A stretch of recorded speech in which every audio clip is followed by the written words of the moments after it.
ಬೋವಿ ನಿಗಮದಲ್ಲಿ ನಡೆದಿದೆ ಎನ್ನಲಾದ ನೂರಾರು ಕೋಟಿ ರೂಪಾಯಿ ಅಕ್ರಮ ಹಗರಣ.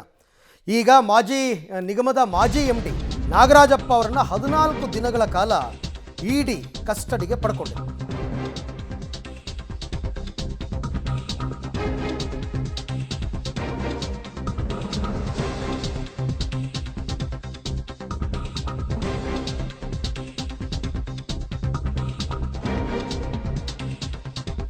ಬೋವಿ ನಿಗಮದಲ್ಲಿ ನಡೆದಿರುವ ನೂರಾರು ಕೋಟಿ ರೂಪಾಯಿ ಅಕ್ರಮ ಪ್ರಕರಣ ಇದು. ಈ ಹಿನ್ನೆಲೆಯಲ್ಲಿ ನಿಗಮದ ಮಾಜಿ ಎಂಡಿ ಅಂದರೆ ಅವತ್ತು ಅಕ್ರಮ ನಡೆದಾಗ ಎಂಡಿ ಆಗಿದ್ದ ನಾಗರಾಜಪ್ಪ 14 ದಿನ ಇಡಿ ಕಸ್ಟಡಿಗೆ ಪಡ್ಕೊಂಡಿದ್ದಾರೆ. ಗಂಗಾ ಕಲ್ಯಾಣ ಸೇರಿದಂತೆ ಹಲವು ಯೋಜನೆಗಳಲ್ಲಿ ಅಕ್ರಮ ಆಗಿದೆ. ಅಕ್ರಮ ತನಿಖೆಯ ವೇಳೆ 160 ಕೋಟಿ ರೂಪಾಯಿ ವಂಚನೆ ಮಾಡಿರೋದು ಬೆಳಕಿಗೆ ಬಂದಿದೆ. ಬೋವಿ ನಿಗಮದ ನೂರಾರು ಕೋಟಿ ವಂಚನೆ ಪ್ರಕರಣ ಇದು. ಇಡಿ ಅವರು ರೇಡ್ ಮಾಡಿದ ಬಳಿಕ ಪ್ರಕರಣದ ಬೆನ್ನು ಬಿದ್ದಿದ್ದಾರೆ ಇಡಿ ಅಧಿಕಾರಿಗಳೀಗ. ಬೋವಿ ಅಭಿವೃದ್ಧಿ ನಿಗಮದ 97 ಕೋಟಿ ರೂಪಾಯಿ ದುರುಪಯೋಗ ಆಗಿರೋದು ಕೂಡ ದಾಖಲೆಗಳಿಂದ ಗೊತ್ತಾಗಿದೆ. ಬೋವಿ ಸಮುದಾಯದ ಏಜೆಂಟರ ಮೂಲಕ ಹಣ ವರ್ಗಾವಣೆ. ವೆರಿ ಸಿಂಪಲ್ ಆಗಿ ಹೇಳಬೇಕು ಅಂದರೆ ವಾಲ್ಮೀಕಿ ನಿಗಮದಲ್ಲಿ ಏನು ನಡೆದಿತ್ತಲ್ಲ ಅದೇ ರೀತಿ ಇಲ್ಲೂ ಕೂಡ ಆಗಿದೆ.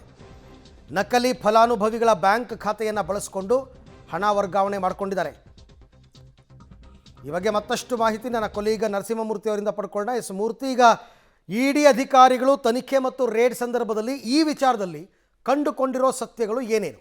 ಅರವಿಂದ, ಪ್ರಮುಖವಾಗಿ ಈ ಒಂದು ನಿಗಮದಲ್ಲಿ ನಡೆದಂತಹ ಅವ್ಯವಹಾರ ಪ್ರಕರಣ ಸಂಬಂಧ ಇಡಿ ECIR ದಾಖಲು ಮಾಡಿಕೊಂಡು ಕಳೆದ 2 ದಿನಗಳ ಹಿಂದೆ 10 ಕಡೆ ದಾಳಿಯನ್ನು ನಡೆಸಿ ಒಂದಷ್ಟು ದಾಖಲಾತಿಗಳನ್ನ ವಶಕ್ಕೆ ಪಡೆಯುವ ಕೆಲಸವನ್ನು ಮಾಡಲಾಗಿತ್ತು. ಅದರಲ್ಲಿ ಪ್ರಮುಖವಾಗಿ ಈ ಹಿಂದಿನ MD ಆಗಿದ್ದಂತಹ ನಾಗರಾಜಪ್ಪ ಅವರ ಮನೆ ಮೇಲೆ ದಾಳಿ ನಡೆಸಿದಂತಹ ಸಂದರ್ಭದಲ್ಲಿ ಒಂದಷ್ಟು ಈ ಹಣವನ್ನು ಅಕ್ರಮವಾಗಿ ವರ್ಗಾವಣೆ ಮಾಡಿರೋದು ಕೂಡ ಗೊತ್ತಾಗಿದೆ. ಅಂದರೆ ಈ ನಿಗಮದ ಹಣವನ್ನು ನಕಲಿ ಅಕೌಂಟ್ಗಳನ್ನು ಸೃಷ್ಟಿಸಿ ಅವರ ಸ್ನೇಹಿತರು ಹಾಗೆ ಸಂಬಂಧಿಕರಿಗೆ ವರ್ಗಾವಣೆ ಮಾಡಿರುವಂತಹ ದಾಖಲಾತಿಗಳು ಸಿಕ್ಕಂತಹ ಹಿನ್ನೆಲೆಯಲ್ಲಿ ಇದೀಗ ನಾಗರಾಜಪ್ಪ ಅವರನ್ನ ಬಂಧನ ಮಾಡಿ ಸುಮಾರು 14 ದಿನಗಳ ಕಾಲ ಕಸ್ಟಡಿಗೆ ಪಡೆದುಕೊಂಡು ಇಡಿ ಅಧಿಕಾರಿಗಳು ವಿಚಾರಣೆಗೆ ಒಳಪಡಿಸಿದ್ದಾರೆ. ಇಡಿ ಅಧಿಕಾರಿಗಳು ಅಂದಾಜಿಸಿದಂತೆ ಸುಮಾರು 97 ಕೋಟಿ ಹಣವನ್ನು ನುಂಗಿದ್ದಾರೆ, ಅಕ್ರಮವಾಗಿ ಇವರು ವರ್ಗಾವಣೆಯನ್ನು ಮಾಡಿಕೊಂಡಿದ್ದಾರೆ.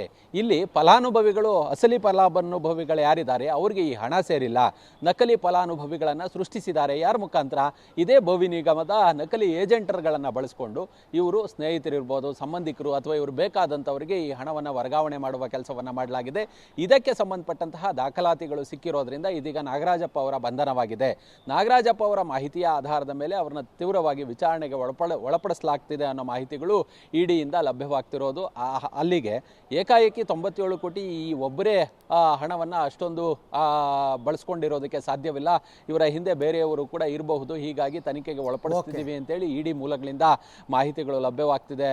ಅರವಿಂದ್, ಅಲ್ಲಿಗೆ ಇತರರು ಕೂಡ ಈ ಹಿಂದಿನ ಬೇರೆ ಯಾರು ವರ್ಕರ್ಸ್ ಇದ್ರು, ಅಧಿಕಾರಿಗಳಿದ್ರು ಅಥವಾ ಅದ್ರ ಜೊತೆಗೆ ರಾಜಕಾರಣಿಗಳು ಒಂದಷ್ಟು ಭಾಗಿಯಾಗಿರುವ ಶಂಕೆಯನ್ನು ಇಡಿ ಅಧಿಕಾರಿಗಳು ವ್ಯಕ್ತಪಡಿಸ್ತಾರೆ. ಥ್ಯಾಂಕ್ ಯು ಮೂರ್ತಿ, ತಮ್ಮ ಎಲ್ಲ ಮಾಹಿತಿಗಾಗಿ ಧನ್ಯವಾದ.